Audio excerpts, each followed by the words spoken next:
જરાસંધની સાથે યુદ્ધ કરી અને જરાસંધને જ્યારે માર્યો ત્યારે કેટલાય રાજાઓને ત્યાં અંદર કેદ કરેલા, કેટલાય રાજાઓને એણે મારી નાખેલા. અને એમાં એની ધનશાળની અંદર પડેલું જે સુવર્ણ અને મુકટ આદિ હતું એ બધું અહીંયા લઈ આવેલા. અને એમાંથી આ મુકુટ એનો પરીક્ષિત મહારાજે ધારણ કરેલો અને કળીએ તરત જ સીધો એમાં પ્રવેશ કર્યો. મહારાજ, તમે જ સ્થાન આપ્યું છે ને, લો પહેલા તમારા ઉપર. કૃષ્ણ કનૈયા. મિત્રો, આપણે ક્યારેય વિચાર્યું છે ખરું કે એક વખત ખબર પડી જાય કે 7 દિવસ પછી મરવાનું છે તો શું કરવું જોઈએ? ભાગવત એ શીખવાડે છે. ભાગવત ધર્મએ કહી દીધું છે કે 7 દિવસમાં મરવાનું છે. રવિ, સોમ, મંગળ, બુધ, ગુરુ, શુક્ર અને શનિ આ 7 દિવસ મરવાના છે. આમાંથી કયા દિવસે મરીશું એ કઈ ખબર નથી. મહારાજ પરીક્ષિતને જાણ થઈ અને તરત જ રાજધર્મનો ત્યાગ કર્યો છે. રાજસી વસ્ત્રોને છોડ્યા છે, અલંકારોને ઉતાર્યા છે અને વલ્કલ વસ્ત્ર ધારણ કરી મહારાજ પરીક્ષિતે ગંગાજીની તરફ પદાર્પણ કર્યું છે. ગંગાજીના કિનારે આવીને બેઠા છે. ઋષિઓની સભા ભરાયેલી છે અને એમાં મધ્યમાં બેઠેલા ભગવાન શુકદેવજી ઉભા થઈ અને પરીક્ષિત મહારાજની પાસે આવ્યા છે. બોલીએ શુકદેવજી મહારાજ કી.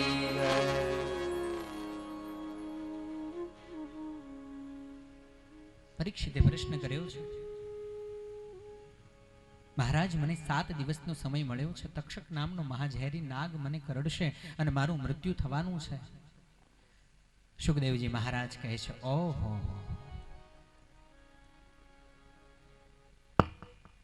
7 દિવસ તો બહુ મોટી વાત છે. શાસ્ત્રોમાં એવા દાખલા છે કે ક્ષણની અંદર મોક્ષને પામ્યા હોય.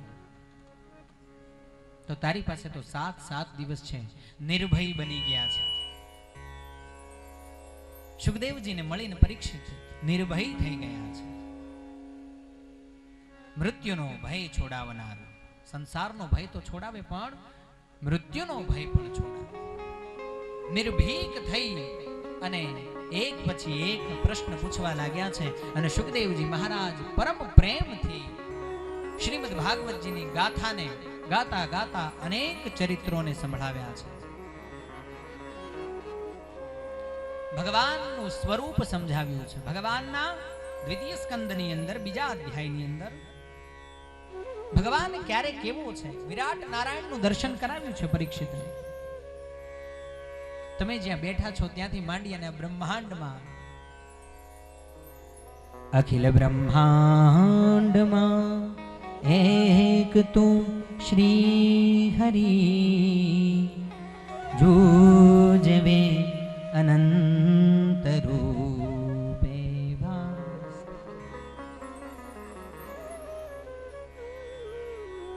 જે ગમે જગત ગુરુદેવ હે તણો સિદ્ધને કરવો ખરેખરો.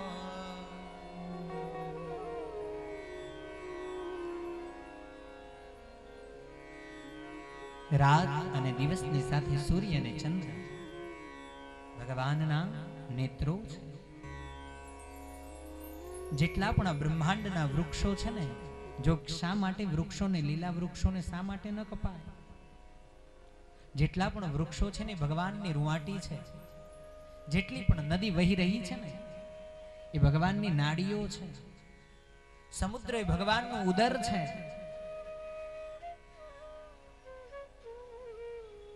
નાથ કરુણાતણા છો સિંધુ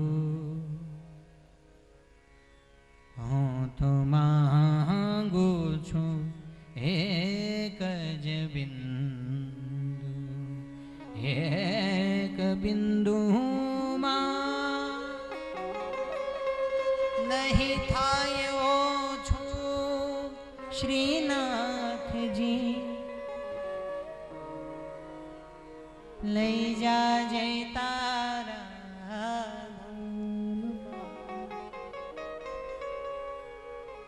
સમસ્ત સૃષ્ટિ, આ સમસ્ત જગત ભગવાન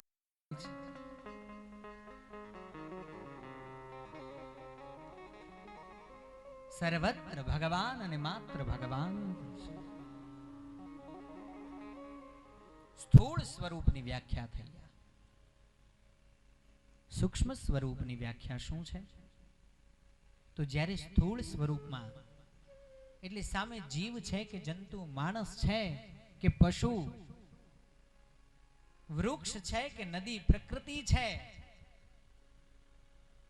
સર્વમાં જ્યારે ભગવાનનું દર્શન થાય ત્યારે એ ભગવાન પહેલી આંગળી અને અંગૂઠાનું જે માપ છે, પ્રદેશ માત્રમ પુરુષમ વસંતમ, આવડો થઈ અને હૃદયમાં આવીને બિરાજી જાય છે. સર્વ એનામાં છે અને એ સર્વમાં છે. સ્થૂળ અને સૂક્ષ્મ સ્વરૂપના મુક્તિનું વર્ણન કર્યું છે. મુક્તિ આમ 3 પ્રકારની છે, પણ બીજા અધ્યાયમાં 2 પ્રકારની મુક્તિ બતાવી છે. ક્રમ મુક્તિ અને સદ્ય મુક્તિ. સારા કર્મ કરતા જાઓ ધીરે ધીરે, એક નહીં બીજો જન્મ, બીજા જન્મે એથી ઊંચા, ત્રીજા જન્મે એથી ઊંચા, ચોથા જન્મે એવી જ એમ જેમ જેમ ઊંચા ચડતા જાઓ અને ભગવાન પોતાના ધામની અંદર બોલાવી લે. આને ક્રમ મુક્તિ કહેવાય. કંઈ પણ ન કર્યું હોય, એક વખત અંતઃકરણથી ભગવાનનું નામ લેવાઈ જાય અને એ 7 સિદ્ધો શ્રી હરિના કર્ણરંધ્ર પટલની અંદર પડે અને શ્રી હરિ જાગી અને સિદ્ધો આવીને બાય ગ્રહી લે. એ સત્ય મુક્તિ, તરત મુક્તિ આપી.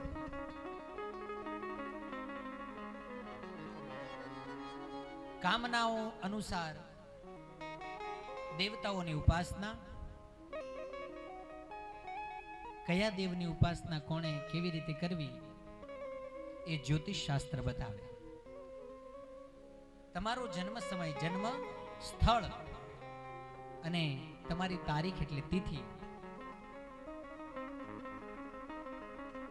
સમય અને સ્થળ એ નક્કી કરે કે આપ કયા ઘટના ક્રમની અંદર, ખગોળીય પરિસ્થિતિ કેવી છે, ગ્રહોની ચાલ કેવી છે, એ સમયે આપનો જન્મ થયો છે અને એ પ્રમાણે જન્મતા આપ આટલા વર્ષના થયા છો તો અત્યારે આપના કુંડળીના જે 12 ખાનાઓ છે એમાં ગ્રહોની સ્થિતિ ચાલ આવી રીતની રહેશે.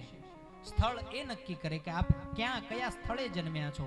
એ પ્રમાણે જે સ્થળે જન્મ્યા છો એના અક્ષાંશ અને રેખાંશ નક્કી કરે કે આ અક્ષાંશ રેખાંશ ઉપરથી તમારા જન્મ સમયથી ગણતા ગુરુ તમારાથી કેટલો દૂર અને કેટલો નજીક છે, રાહુ કેટલો દૂર અને કેટલો નજીક છે, કેટલો સૂર્ય નજીક છે, કેટલો દૂર છે, એ પ્રમાણે બધાયની અસર તમારા પોતાના શરીર ઉપર પડે.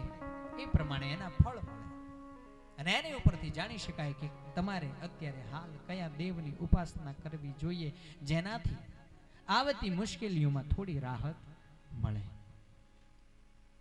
કૃષ્ણ કનૈયા લાલ કી જય.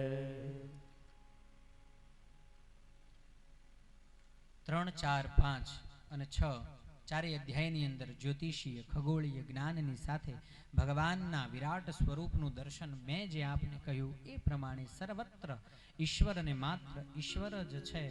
7મા અધ્યાયની અંદર ભગવાનની અનેક લીલાઓની કથા કહેવામાં આવી છે.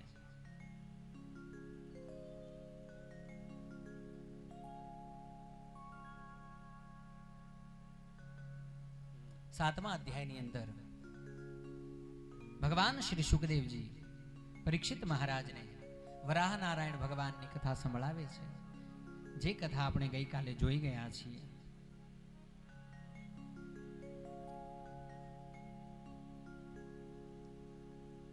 અનેકવિધ પ્રશ્નો મહારાજ પરીક્ષિતે પૂછ્યા છે અને દરેકનું નિવારણ કરતા કરતા કાલે આપણે આંબો ગાયો હતો.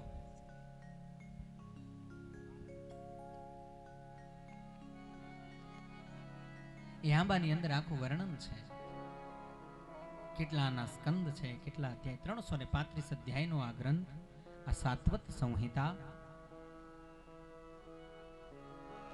એમાં બીજા અધ્યાયમાં, બીજા સ્કંદની અંદર 9મા અધ્યાયની અંદર ભગવાને ચતુશ્લોકી બ્રહ્માજીને આપી છે. શ્રી ભગવાન વાચ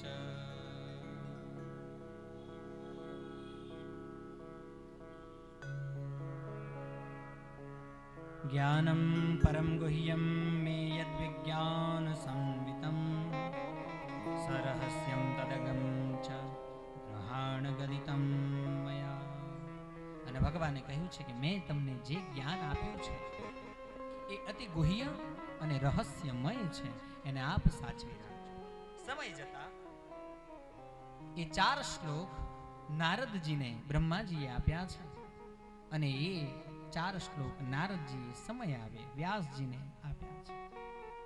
એ 4 શ્લોકમાંથી વ્યાસજી 18,000 શ્લોકોની રચના કરી. શ્રીમદ ભાગવત એ પુરાણ નહીં, મહાપુરાણ છે. કેવી રીતે? શુકદેવજી પરીક્ષિત રાજાને કહે છે કે આ ગ્રંથ આપણે જે ઈચ્છીએ ને એ બધું આપવા માટે સક્ષમ છે, સમર્થ છે. અત્ર સર્ગો વિસર્ગશ્ચ સ્થાન પોષણ મૂતયઃ મન્વંતરેશાનુકથા નિરોધો મુક્તિરાશ્રયઃ. શુકદેવજી કહે છે, હે પરીક્ષિત, આ ભાગવત પુરાણમાં 10 વિષયોનું વર્ણન છે. સર્ગ, વિસર્ગ, સ્થાન, પોષણ, ઉતિ, મન્વંતર, ઈશાનું કથા, નિરોધ, મુક્તિ અને આશ્રય. ભગવાનની એક એક જે લીલાઓ છે એ આ 10 લક્ષણોથી યુક્ત છે. ભાગવતજીના 10 સ્કંદ 11 અને 12 આશ્રય છે, પણ બીજા 10 સ્કંદ સર્ગ લીલા સ્થાન આપ્યું છે પૃથ્વીને મૂકવા માટે. વિસર્ગ લીલા એનું વિસર્જન પણ ઈશ્વર કરે. ઈશાનું કથા, આમાં કોની કથાઓ આવે છે? તો ભગવાનની, ભગવાનના ભક્તોની. અને ઈશાનું કથા એટલે પરબ્રહ્મ નારાયણ કૃષ્ણની, એટલે પૂર્ણાવતારી જે છે એની પરમ કથાનું વર્ણન આમાં થયેલું છે. મન્વંતરાણી, મનુના વંશની કથાઓ આની અંદર ગાવામાં આવી છે, કારણ કે ભગવાન મનુના વંશની અંદર જ પ્રગટ થયા છે. એમ શ્રીમદ ભાગવતના મહાપુરાણના 10 લક્ષણોનું વર્ણન કરી શુકદેવજી મહારાજ પરીક્ષિત રાજાને કહે છે કે એક જગ્યાએ એક સમયે ઉદ્ધવજી અને વિદુરજીનો મેળાપ થયો છે અને ઉદ્ધવજીએ ભગવાનના અનેક ચરિત્રો વિદુરજીને સંભળાવ્યા છે. ઉદ્ધવજીએ બાળ લીલાઓ ભગવાનની, જે આપણે 10મ સ્કંદમાં આવતીકાલથી સાંભળીશું, એ જ બાળ લીલાઓ ઉદ્ધવજીએ વિદુરજીને સંભળાવી છે. અનેક બાળ લીલાઓનું વર્ણન કરવા પછી ભગવાનના લીલા ચરિત્રોનું દર્શન કરાવ્યું છે. ઉદ્ધવજીએ ત્યાંથી વિદાય લઈ અને મૈત્રેય મહર્ષિને મળવાનું કહ્યું છે ને હરિદ્વાર ક્ષેત્રની અંદર મૈત્રેય મહર્ષિની પાસે આવ્યા છે.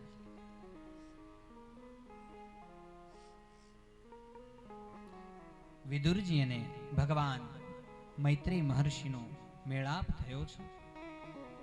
વિદુરજીએ અનેક પ્રશ્નો પૂછ્યા છે. મૈત્રેયજીએ સર્વપ્રથમ સૃષ્ટિક્રમનું વર્ણન કર્યું છે. બ્રહ્માજી, એની પહેલા અનંત, એને આપ શિવ કહો, નારાયણ કહો, ઈશ્વર કહો કે અનંત, એક જ સ્વરૂપે સર્વત્ર જે વ્યાપ્ત છે એવા આદિનારાયણ ભગવાન શેષ સાઈ અનંતની સમાધિમાં હતા ત્યારે એમના નાભી કમળમાંથી એક સુંદર મજાનું કમળ ખીલ્યું અને કમળની અંદર બ્રહ્માજીનો જન્મ થયો છે. અને એવી રીતે આ સૃષ્ટિનો ક્રમ પ્રારંભ થયો છે. એનાથી 4 મહર્ષિઓ બ્રહ્માજી દ્વારા સૌપ્રથમ બ્રાહ્મણો એટલે 4 ઋષિઓ પ્રગટ થયા છે, મનુ અને શતરૂપા, અને ત્યાંથી આખા એ સૃષ્ટિ ક્રમની શરૂઆત થઈ છે. અને મનુ અને શતરૂપા એ આદિ જોડકું છે આપણું, સ્ત્રી અને પુરુષનું, અને એમના થકી મૈથુની સૃષ્ટિનો પ્રારંભ થયો છે. એટલે આપણે બધા 4 પ્રકારની સૃષ્ટિ બ્રહ્માજીએ રચી છે.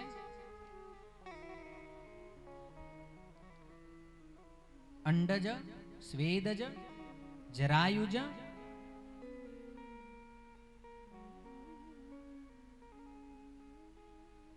અને ઉદ્ભીજ.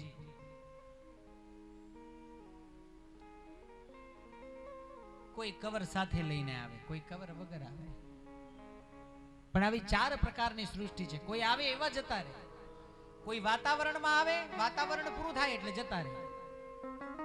ભેજ વાળું અતિશય વાતાવરણ થાય અને વરસાદ ધીમો ધીમો પડતો હોય ને, એટલે ત્યાં નાના નાના નાના નાના જીવડાઓ એ તરત મોટા થવા માંડે. અને જેવું એ વાતાવરણ વિખાય ને સૂર્ય નારાયણ પોતાના કિરણો જ્યાં ધરતી ઉપર પાડે ત્યાં એ સૃષ્ટિ પૂર્ણ. કૃષ્ણ કનૈયા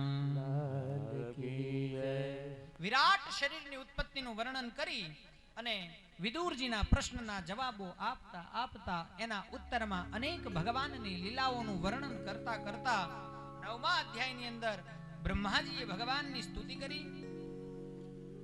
10મા અધ્યાયની અંદર વળી પાછું એ જ સૃષ્ટિનું વર્ણન, જે સૃષ્ટિનું વર્ણન બ્રહ્માજીએ નારદજીની પાસે કર્યું છે એ જ વર્ણન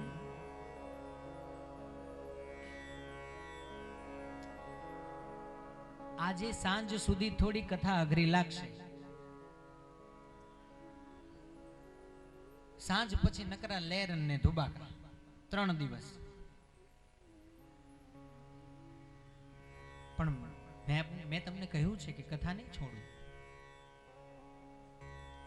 15 દિવસની કરી દેવી છે, 7 દિવસનું જે થાય આ આપણા જે યજમાન પરિવાર છે એમની ઉપર, ને વળી પાછા બીજા જે 7 દિવસનું થાય આપણે બધા ભેગા થઈને, હું નહીં હો, આપણે બધા એટલે તમે. કૃષ્ણ કનૈયા. મારું કામ કથા કરવાનું, હું કથા કરીશ, મને કથા કરવી ગમે. અને ઈશ્વર ચરણમાં એવી પ્રાર્થના કરી છે કે આમ નામ કથા કરતા રહીએ. ઈશ્વર ક્યારેય વ્યવહાર તરફ લઈ જાય નહીં. એવું નહીં, યજમાન અમારા અહીંયા બેઠા છે, એમને ગમે ત્યારે ગમે તે રીતે ગમે તેમ કરીને પૂછવાની છૂટ તમને.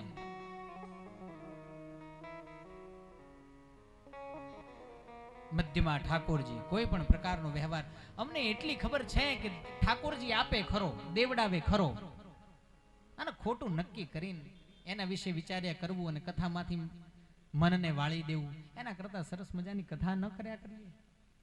એ દેનારો છે, દેનારો નથી દુબળો ને ભગવાન નથી ભિખારી.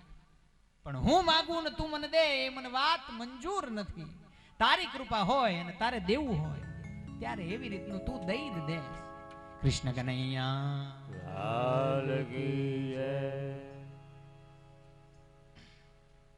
કાયેન વાચા મનસેન્દ્રિયેર્વા બુદ્ધ્યાત્મના વા પ્રકૃતે સ્વભાવા કરોમિ યદ્યત સકલં પરસ્મૈ નારાયણાયેતિ સમર્પયામિ.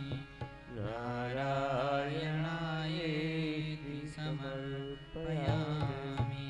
એમ કરીને દ્વિતીય સ્કંદ શ્રી ઠાકોરજીના ચરણમાં અર્પણ કરી ત્રીજા સ્કંદનો પ્રારંભ થયો છે.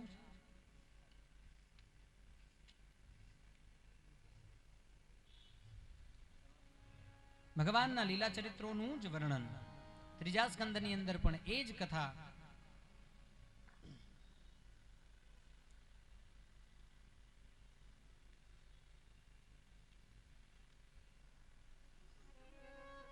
ઉદ્ધવજી આ બાજુ હિમાલય પહોંચ્યા છે. મૈત્રેય મહર્ષિની પાસે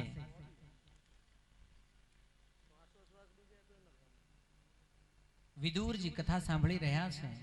અહીંયા પરીક્ષિત મહારાજે સુખદેવજીને પ્રશ્ન કર્યો છે કે મહારાજ,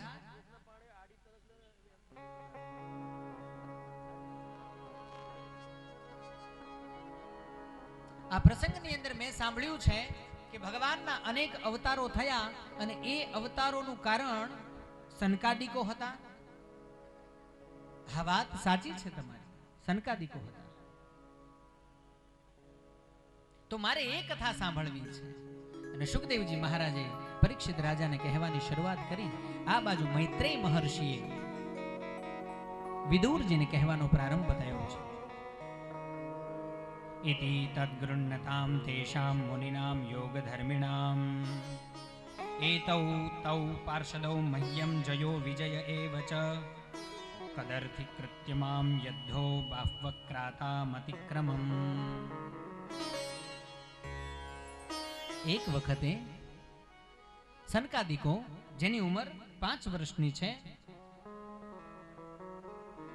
સૃષ્ટિમાં ભ્રમણ કરતા કરતા વૈકુંઠના દરવાજે પહોંચ્યા છે. નાનકડા બાળ છે.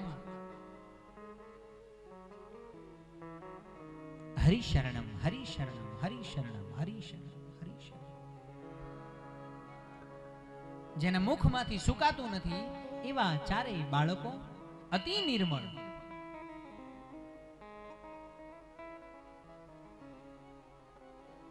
વૈકુંઠના દરવાજે આવીને ઉભા રહ્યા છે.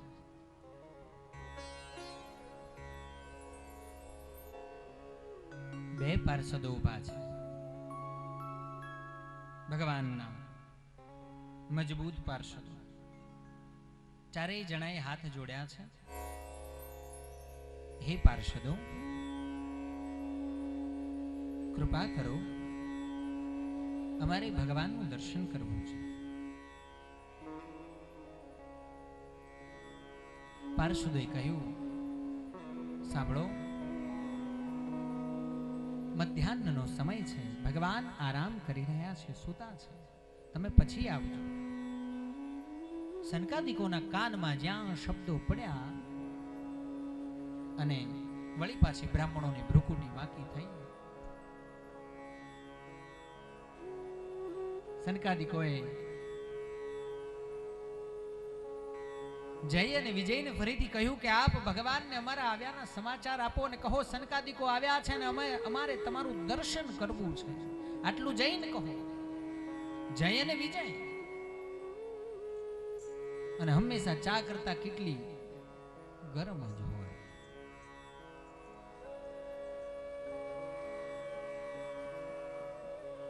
જય અને વિજયે કહ્યું, એક વખત કહ્યું તમને સંભળાતું નથી. ભગવાને કોઈને અંદર આવવા દેવાની ના પાડી છે. ભગવાને આવું કંઈ કીધું ના હોય. શેઠને તો ખબર ના હોય કે દરવાજે કોણ આવ્યું છે. પણ નોકર એટલો બધો ગરમ હોય ને, બહારથી કહી દે શેઠ નથી, ઘરે જાઓ.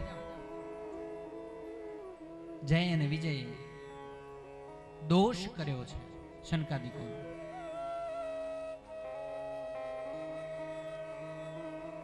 ભ્રુકુટી વાંકી કરી અને શ્રાપ દીધો છે જય અને વિજય. રાક્ષસ જેવી ચેષ્ટાઓ કરો છો. ભગવાનના પાર્ષદો હોવા છતાં તમારામાં એટલો વિવેક નથી કે કોની સાથે કેમ વાત કરાય. જાઓ, 7 જન્મ સુધી પૃથ્વી ઉપર રાક્ષસ થઈને અવતરો. કૃષ્ણ કનૈયા. આટલું કહેતામાં તો ભગવાન પ્રત્યક્ષ હાજર થયા. 2 હાથ જોડ્યા છે. સનકાદિકોને પ્રણામ કર્યા છે ભગવાને. અને સનકાદિકોએ પણ ભગવાનની સામુ જોયું ને ત્યાં ક્રોધ ચાલ્યો ગયો છે. અને ભાન થયું, ઓહો, અમે ગરમ થઈ ગયા, અમારાથી ક્રોધ થઈ ગયો. પરમ નિર્મળતાની જે મૂર્તિ એ ક્રોધાયમાન થઈ ગઈ. ભગવાને પણ કહ્યું છે કે તમે જે કર્યું એ બરાબર જ છે. આ એના જ અધિકારી છે 2 જણા. પણ મારા પાર્ષદો છે, મારા દ્વારપાળો છે અને આપના દાસ છે. કંઈક કૃપા કરો એમના ઉપર. કારણ કે આપ પણ મારા પરમ ભક્ત છો અને મારા પરમ ભક્તને ક્રોધ શોભે નહીં, છતાંય તમે ક્રોધ કર્યો છે. પશ્ચાતાપ કરવા લાગ્યા છે ચારે સનકાદિકો. પ્રભુને દંડવત નમસ્કાર કરી અને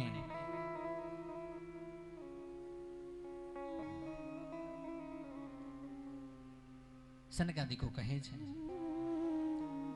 કઈ વાંધો નહીં, હવે શ્રાપ દેવાઈ ગયો છે, એ તો પાછો નહીં ફરે, પણ 3 જન્મ સુધી તમારે પૃથ્વી ઉપર દૈત્ય રાક્ષસ બનીને અવતાર ધારણ કરવો પડશે.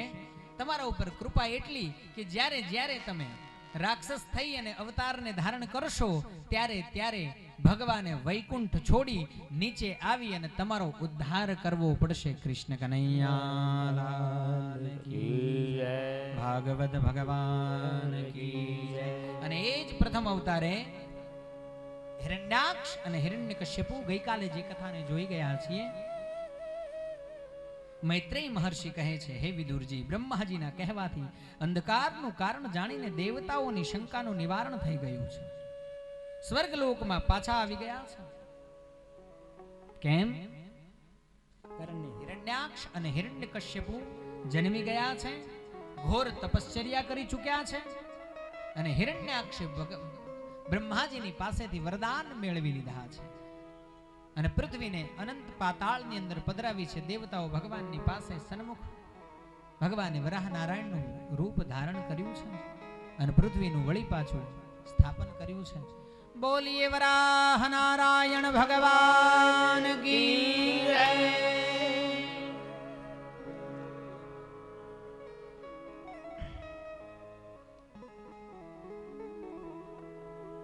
સુખદેવજી મહારાજ કહે છે, દેવતાઓએ ભગવાનની સ્તુતિ કરી છે વરાહ નારાયણની.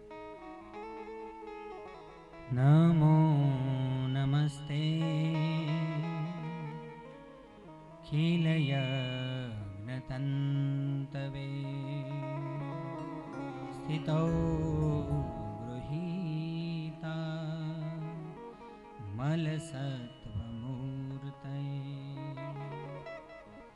દૃષ્ટ્યા હતોયમ જગતામનુતુદ સ્ત્વત્પાદ ભક્ત્યા વયમીશ નિવૃતા.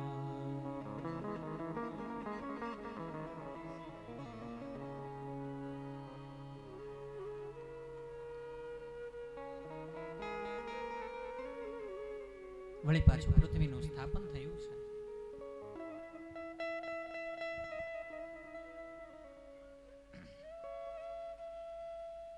સિદ્ધપુર ક્ષેત્રની અંદર હે વિદુરજી, બિંદુ નામનું સરોવર છે.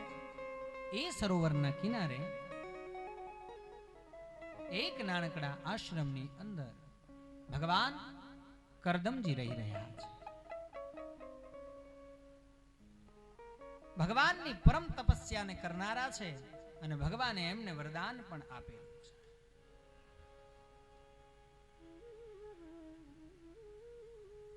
મરુ મહારાજને 3 દીકરીઓ છે. એમાંની એક દીકરીનું લગ્ન મનુ મહારાજે કરદમજીની સાથે કર્યું છે. એમાંથી 9 દીકરીઓનો જન્મ થયો છે અને 10માં બોલીએ કપિલ નારાયણ ભગવાન કી જય.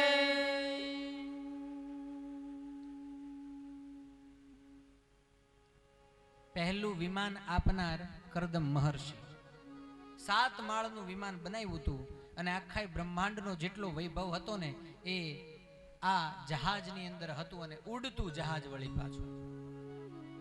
એટલે આપણા મહર્ષિઓ જ સૌથી મોટા વૈજ્ઞાનિકો હતા અને એ બધાના જ વિચારોને ક્યાંકથી ભારતમાંથી જ ચોરી લઈ જઈ અને એનો ઉપયોગ કરી અને વળી પાછું આપણને એ પૈસાથી વેચે છે. આપણે જ દીધેલું આપણું જ છે. ગમે ત્યાં કોઈ પણ દેશમાં જાઓ ને નજર કરવાની જરૂર હોય, જોવાની જરૂર હોય. ભારતીય સંસ્કૃતિ બ્રહ્માંડમાં પ્રસરેલી છે. આ સંસ્કૃતિનો નાશ એટલા માટે નથી થતો. પરમ વૈજ્ઞાનિકો આપણા ઋષિઓ છે, પરમ વૈજ્ઞાનિક. ભગવાન કપિલનો જન્મ થયો છે. કપિલ ભગવાન પ્રગટ્યા છે. માં દેવહૂતિ અને ભગવાન કપિલનો સંવાદ ત્રીજા સ્કંદના 25મા અધ્યાયની અંદર બતાવ્યો છે.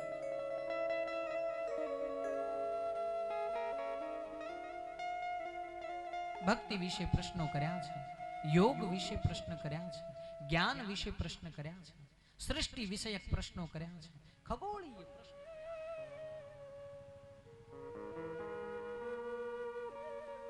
અનેક પ્રકારના પ્રશ્નોના જવાબ ભગવાન કપિલે આપ્યા છે. અંતે ભગવાનના સૂક્ષ્મ સ્વરૂપનું દર્શન કરાવી અને મા દેવહૂતિને મોક્ષ પમાડ્યો છે. કૃષ્ણ કનૈયા લાલ કી જય. મહત્તત્વાદી ભિન્ન ભિન્ન તત્વોની સૃષ્ટિનું વર્ણન કરતા સુખદેવજી મહારાજ પરીક્ષિતને કહે છે,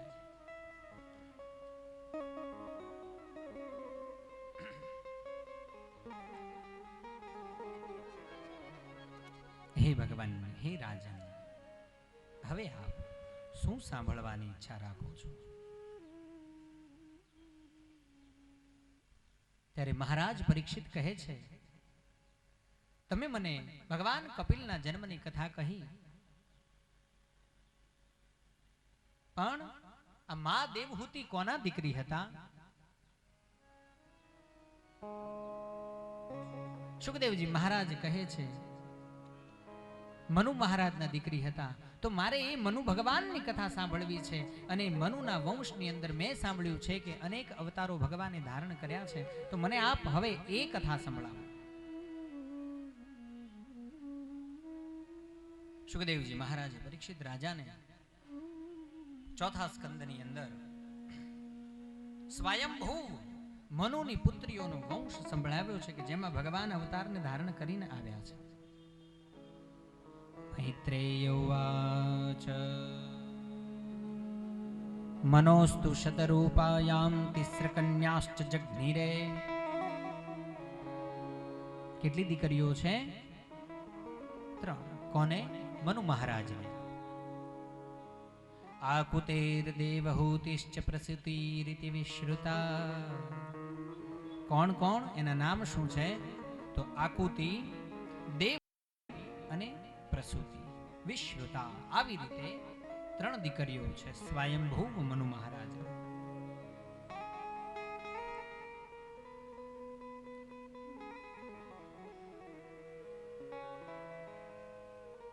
આકુતિમ રુચૈ પ્રાદાદપી ભ્રાતૃમતિન નૃપઃ. એમાં સૌથી મોટી આકુતિ નામની જે દીકરી છે એ રુચિ નામના પ્રજાપતિને રુચિ મહર્ષિની સાથે એનું લગ્ન કર્યું છે. પુત્રિકા ધર્મમાશ્રિત્ય શતરૂપાનુમોદિતઃ. પુત્રી ધર્મ બતાવ્યો છે. જો જે ભાગવતજીમાં કહ્યું છે એ જ વાત હું તમને કહું છું.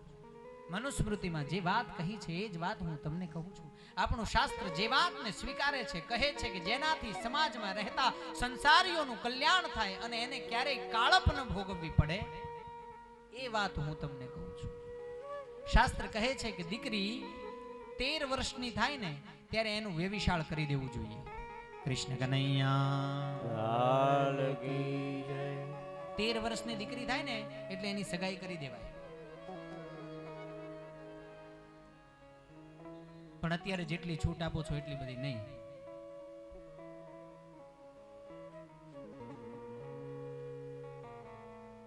પુત્રિકા ધર્મમાશ્રિત્ય. આ ધર્મ છે, સંસારીઓનો આ ધર્મ છે. ક્યારેય કાળપ ન ભોગવવી પડે, ક્યારેય કુટુંબને કલંક ન લાગે.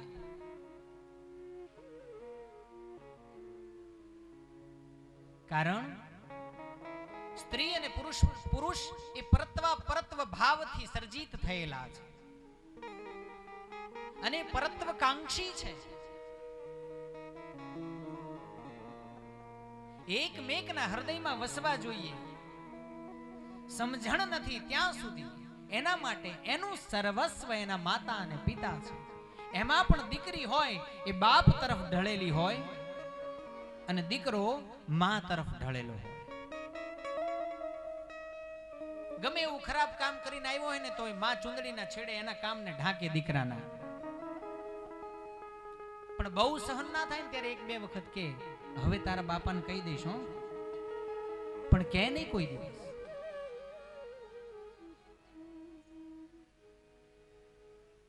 પણ સમજણને વિકસતા વાર ન લાગે. 15 વર્ષે એ સમજણ પૂર્ણ વિકસી ચૂકી હોય એટલે હવે એનો વળાંક, જીવનનો બીજો વળાંક શરૂ થાય. ધોળે આવેલા જેના માથે હોય એને પૂછો ને કે કેટલા વર્ષે લગ્ન થયા હતા, એટલે કોઈ 15 કહેશે, કોઈ 16 કહેશે, કોઈ 17 કહેશે. અને અત્યારે 27, 28, 32, 35, હજી તો મારે ભણવાનું છે. પછી 42 વર્ષે ઘરે દીકરાનો જન્મ થાય. પછી 20 વર્ષ જ બાકી રહ્યા હોય, છોકરાઓ જવાન ન થાય ત્યાં કૃષ્ણ કનૈયા.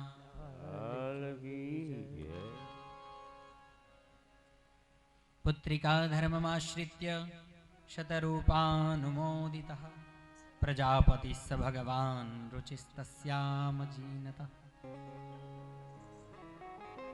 મિથુનમ બ્રહ્મવર્ચસી પરમેણ સમાધિના. હે વિદુરજી, સ્વયંભૂ મનુના મહારાણી શતરૂપાની કુખે પ્રિયવ્રત અને ઉત્તાનપા નામના 2 પુત્રો ઉપરાંત 3 પુત્રીઓ જન્મી છે.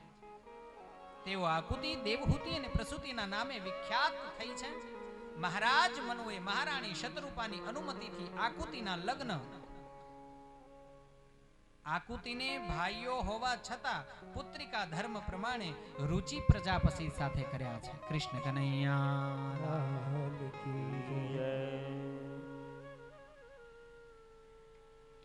પ્રિયવ્રતો ઉત્તાન બાદો મનુપુત્રો મહૌજસૌ.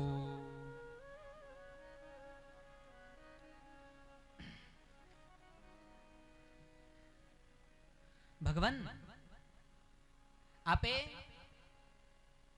મહર્ષિ કર્દમની સાથે માં દેવહૂતિને એમના દ્વારા ભગવાન કપિલનો જન્મ થયો. રુચિ ઋષિ એમની સાથે માં આકુતિનું લગ્ન થયું. પણ તમે વાત કરી કે એમને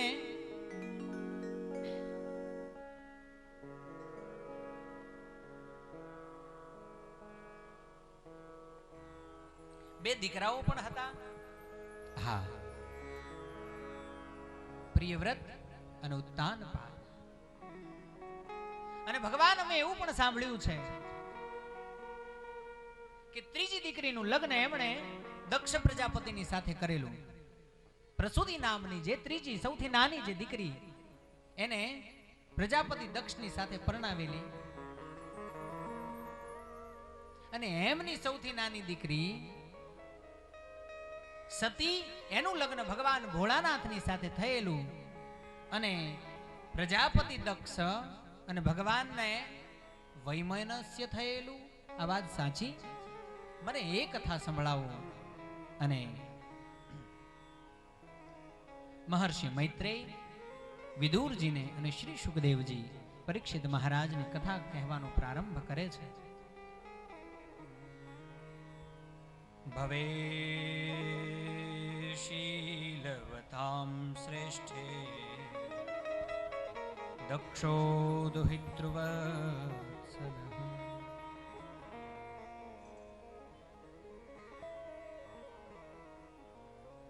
ભગવાન શિવનું ચરિત્ર છે.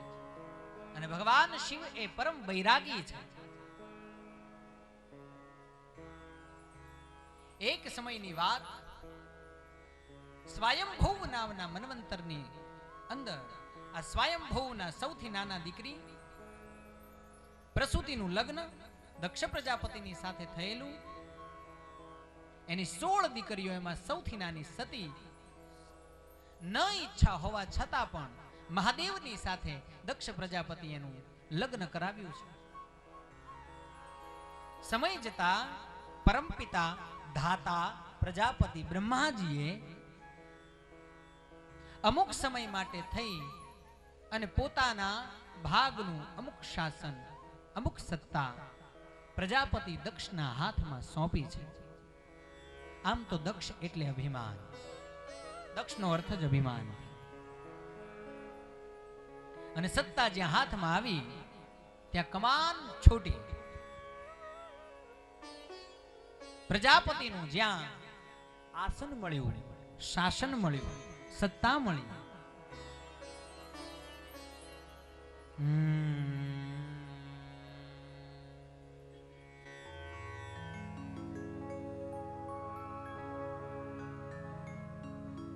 અને ભગવાન શિવ તો પરમ વૈરાગી છે, પરમ વૈરાગી, પરમ વૈરાગી.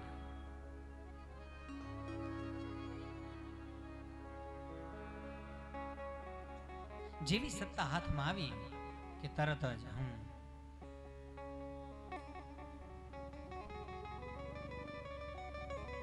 દક્ષ પ્રજાપતિએ જાહેરાત કરાવી. બધાએ દેવતાઓને જાણ કરાવવામાં આવે. યક્ષો ગંધર્વોની સાથે સમસ્ત પ્રજાને જાણ કરવામાં આવે કે હવે પછી શાસનમાં, સત્તામાં દક્ષ પ્રજાપતિ મહારાજ છે. ગોઠવણ થઈ, સમાચાર પહોંચ્યા, સભા ભરાઈ. બ્રહ્મા, વિષ્ણુ અને આદિ મહાદેવ પણ સભાની અંદર ઉપસ્થિત થયા છે. આ પ્રજાપતિ દક્ષને સભામાં આવતા વાર લાગી અને ઔડરધાની મહાદેવે વિચાર કર્યો, મારા સસરા આમ થાય તે વાર લગાડે છે દરેક જગ્યાએ, એમનું નક્કી નહીં આવે કે ન આવે, એમને આવતામાં કેટલો સમય થાય, લાવો થોડી વાર મારા ઈષ્ટનું, મારા ભગવંતનું નામ સ્મરણ કરી લઉં. એમ કરીને ભગવાન શિવજી આંખો બંધ કરી અને સમાધિ લાગી. લાગી સમાધિ અખંડ અપારા. આઈએ પધારો. શાસ્ત્રી શ્રી જનકભાઈ આપણી કથામાં જો આ બાજુ મહાદેવજી પધાર્યા છે અને આ બાજુ પરમ વિદ્વાન જનકભાઈ શાસ્ત્રી આપણી કથામાં એક વખત જોરદાર તાળીઓના ગડગડાટથી એમને વધાવી લઈએ.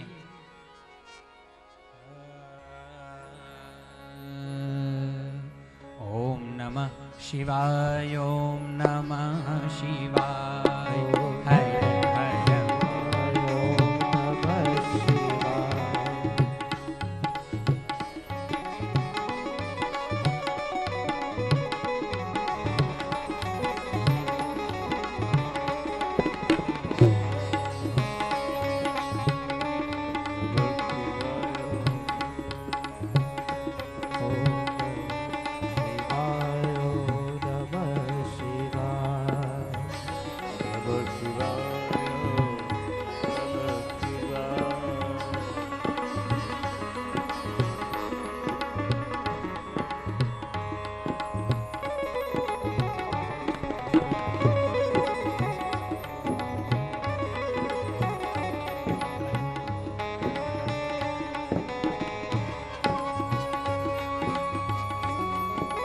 નમઃ શિવાય, ઓમ નમઃ શિવાય.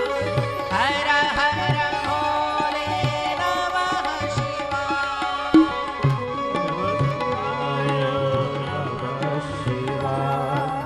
હર હર ભોલે નમઃ શિવાય. નમઃ શિવાય, ઓમ નમઃ શિવાય. હર હર ભોલે નમઃ શિવાય. શિવાય નમઃ શિવાય. હર હર ભોલે નમઃ શિવાય. ઓમ શિવ, ઓમ શિવ પરાત્પરા શિવ, ઓમ શિવ, ઓમ શિવ પરાત્પરા શિવ. ઓમ શિવ, ઓમ શિવ પરાત્પરા શિવ, ઓમ શિવ, ઓમ શિવ પરાત્પરા શિવ.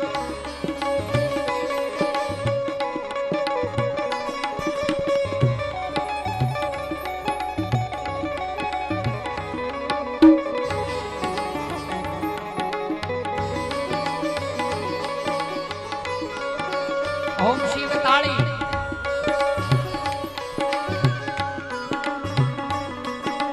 ઓમ શિવ પરાત્પરા શિવ. ઓમ શિવ,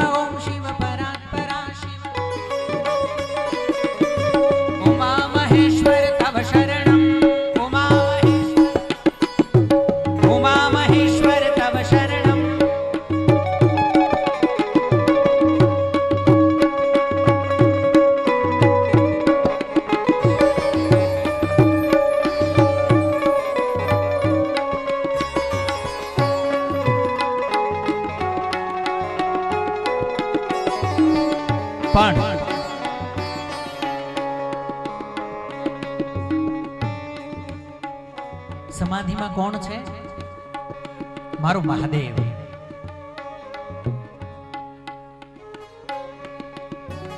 અને સમાધિ લગાવે કોની? રામ, કૃષ્ણ, શ્રી હરિ, નારાયણ.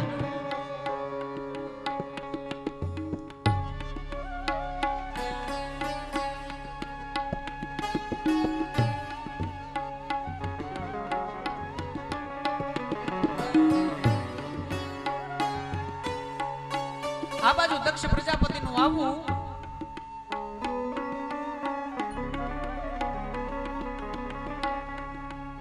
અને અહીંયા પણ શિવકથા અને સ્ટેજ ઉપર પણ શિવકથાના કથાકાર શ્રી ભાઈ શ્રી જનકભાઈનું યજમાન પરિવાર દ્વારા શાલ ઓઢાડી અને ભેટ પત્ર અર્પણ કરી અને સ્વાગત થઈ રહ્યું છે. ત્યારે જોરદાર તાળીઓના ગડગડાટથી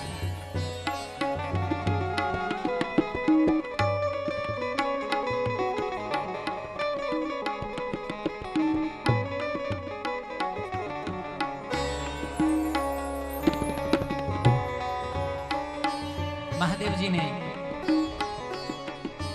2-5 મિનિટ સમાધિમાં રહેવા દઈએ. દક્ષ પ્રજાપતિ આવે છે, એને આવતા થોડી વાર લાગશે.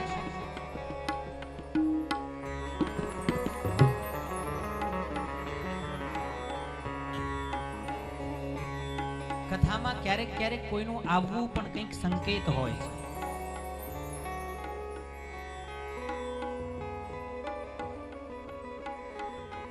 પણ કથાઓ ઘણી બાકી છે, કરવી છે, અને સાંજે કૃષ્ણ જન્મ પણ કરવો છે.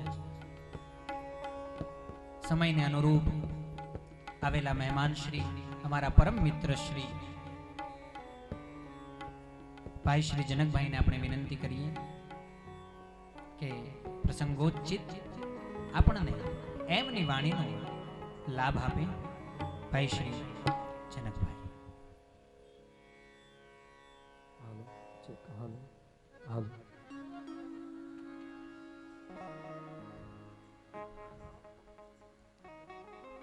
सच्चिदानन्दरूपाय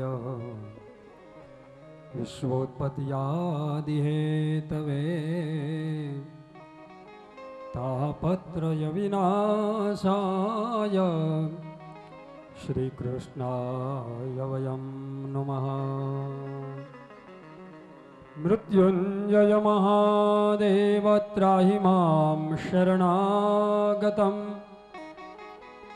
जन्म मृत्यु जरा व्याधि पीडितं कर्म बंधनैः पीडितं कर्म बंधनैः. सौने जय श्री कृष्ण. हर महादेव. परम पूज्याः वंदनीयाः राजश्री महोदय, अन्य सरस्वती उपासकाः तथा च सर्वेभ्यः हृदयेभ्यः विराजमानः श्री ठाकुरजी चरणारविंदे प्रणमामि मुहुर्मुहुर्. नियम एवो होय, अमे कोई पण जग्याए जईए एटले संस्कृतनी अंदर बोलवुं पड़े, कारण के सोला भागवत में भणेला एटले अमारे शरूआत त्यांथी थाय. खाली संस्कृत बोलीए बधुं उपरथी जाय. એટલે મારી વાણીને ક્ષમા કરજો. ચાલુ કથા કદાચ વિક્ષેપ પણ યજમાનોનું પણ નિમંત્રણ હતું. પૂજ્યપાદ અમારા કથાકાર રાજેશભાઈના ચરણારીને વંદન કરી અમારા પરમ મિત્ર એમનું પણ નિમંત્રણ હતું. અને સમયનો અભાવ માત્ર 2 થી 3 મિનિટથી વધારે નહીં લઉં. આપણે બધા ભગવાનના ચરણારવિંદની અંદર કથાનું રસપાન કરી રહ્યા છીએ. ચતુર્થ દિવસ, ચોથા દિવસે ભગવાન કૃષ્ણ પ્રાગટ્યનો દિવસ. અને આપણે ભાગ્યશાળી કેટલા કે આમ તો ઊંઘવાના સમયે આજે કથા સાંભળી રહ્યા છીએ. હા, મને એ વાતનો વિશેષ આનંદ છે. એટલે તમે કંઈક ત્યાગ આપ્યો છે સાહેબ. એટલે આ ભગવાનનો આ જ આશ્રય. કારણ કે હું જાણું છું આપણે બધા અત્યારે આ એસી ઊંઘતા હોય, બોલો આ 4 5 વાગ્યા સુધી, હે ને? અને આજે ભગવાનનો આશ્રય લઈ રહ્યા છે એનું કારણ આ ભગવાનની કૃપા છે. બાકી ઈશ્વર જ અહીંયા લાવી શકે ને, આપણે અહીંયા ન આવી શકીએ. અને કથા સાંભળવા માટે તો ભાગ્યોદય જોઈએ. ભાગ્યોદય ને બહુ જન્મ સમર્થ દેના. કથા બધા જ કરાવી શકે, પણ એના ઉપર જેના ઉપર ભગવાનની ભગવતમય કૃપા હોય, પિતરોનો આશ્રય હોય, એ જ વ્યક્તિ રસપાન કરી શકે ને સાંભળી શકે. ઘણી વાર જગ્યાએ દ્રષ્ટાંત આપું, જે વિનાયકભાઈને કથા કરાવી હતી ને, એને નવડાવવા માટે 10 વિધિ પ્રાયશ્ચિત કરવા માટે નદીએ લઈ જાય. 10-15 વખત ઓલી ડૂબકી મરાવે, એમાં થોડુંક પાણી જે કથાના મુખેજમાં નતા ને એના કાનમાં ઘૂસી ગયું. ધાક પડી ગઈ, બોલો કથા આભરી જ ના ગઈ. કોક તાલી પાડે, આજુબાજુ જોઈને પોતે તાલીઓ પાડે. આમ કરતા કરતા 7 દિવસ કથા વિરામ લીધી. શ્રીરામ જયરામ કરતા પોથી વિરામ તરફ જતી હતી. કોઈ એક 555 બોમ્બ ફોડે, બોલો ધાક ખુલી ગઈ. એટલે બંધ થઈ હતી, પણ 7 દિવસ પૂરતી જ એમ. એટલે આપણે બધા કેટલા આશ્રય ભાગ્યશાળી જીવ કે ભગવાનનો આશ્રય લેવાનો આપણને આ દિવસો મળી રહ્યા છે. એટલે ભગવાનનો આશ્રય હોય. ભગવાન વ્યાસ મંચ ઉપર બિરાજમાન રાજેન્દ્રભાઈ શાસ્ત્રીજી દિવ્ય વાણી દ્વારા આપણને રસપાન કરાવી રહ્યા છે. બહુ અતિ વિદ્વાન, અને વિદ્વાન એટલે મારે કહેવું જોઈએ કે પ્રમાણભૂત છે વાત. શ્રીમદ ભાગવતના મહાત્મ્યની અંદર એક શ્લોક છે, કથાકાર કેવો હોય? વિરક્તો વૈષ્ણવો વિપ્રો વેદ શાસ્ત્ર વિશુદ્ધિકૃત. વિરક્ત, શાસ્ત્રીજી વિરક્ત છે, ગ્રહસ્થ આશ્રમી છે. વિરક્તો વૈષ્ણવો, પોતે સંસ્કૃત પાઠશાળામાં અભ્યાસ કર્યા છે એટલે પરમ વૈષ્ણવ છે. વિરક્તો વૈષ્ણવ વિપ્રો, અને બ્રાહ્મણ જ કથા કરી શકે, આ પ્રમાણ છે. કથાકાર બ્રાહ્મણ જ હોવો જોઈએ. અને વેદ શાસ્ત્ર વિશુદ્ધિકૃત, એ પોતે વેદ અને શાસ્ત્રનો અભ્યાસ કરેલો છે અને અતિ પવિત્ર છે. આ 5 નિયમ એ આચાર્ય શ્રીના ચરણારવિંદમાં ચોક્કસ છે, હું એવું માનું છું. કહેવાનો મતલબ ભગવાનનો આશ્રય ભગવત કૃપાથી થાય છે. એટલે આજે આપણે બધા ભાગ્યશાળી, ભાગ્યથી આ કથા મળી છે. અને આપણા હૃદયમાં ભગવાન ઠાકોરજી બિરાજમાન હોય ને, તો જ આપણે આ કથા સાંભળી શકીએ. એના માટે ભગવાનની કૃપા જોઈએ. પ્રજાજને સિલેક્ટ કરે સંસદમાં જાય, પણ પરમાત્મા ભગવાન કૃષ્ણ જેને સિલેક્ટ કરે એ જ આ સત્સંગમાં આવીને બેસી શકે. આ ભગવાનનો આશ્રય થાય, ભગવાનની કૃપા માનજો. એટલે ઘણા તો કથામાં બોલો ઊંઘતા હોય, થાંભલો જ પકડ્યો, થાંભલો ભલો થા. જો કે ઓલા રામાયણમાં નિદ્રાદેવી મૃત્યુ પામ્યા, કુંભકર્ણને માર્યો ને, એટલે ભગવાનને પ્રશ્ન કર્યો, ભગવાન હવે મારે ક્યાં જવું? તો કે હું તને એક સ્થળ આપું છું, કથાનો સ્થળ. ત્યારે ત્યાં પહોંચી જવાનું. કોક તો ઊંઘતા હશે જ. એટલે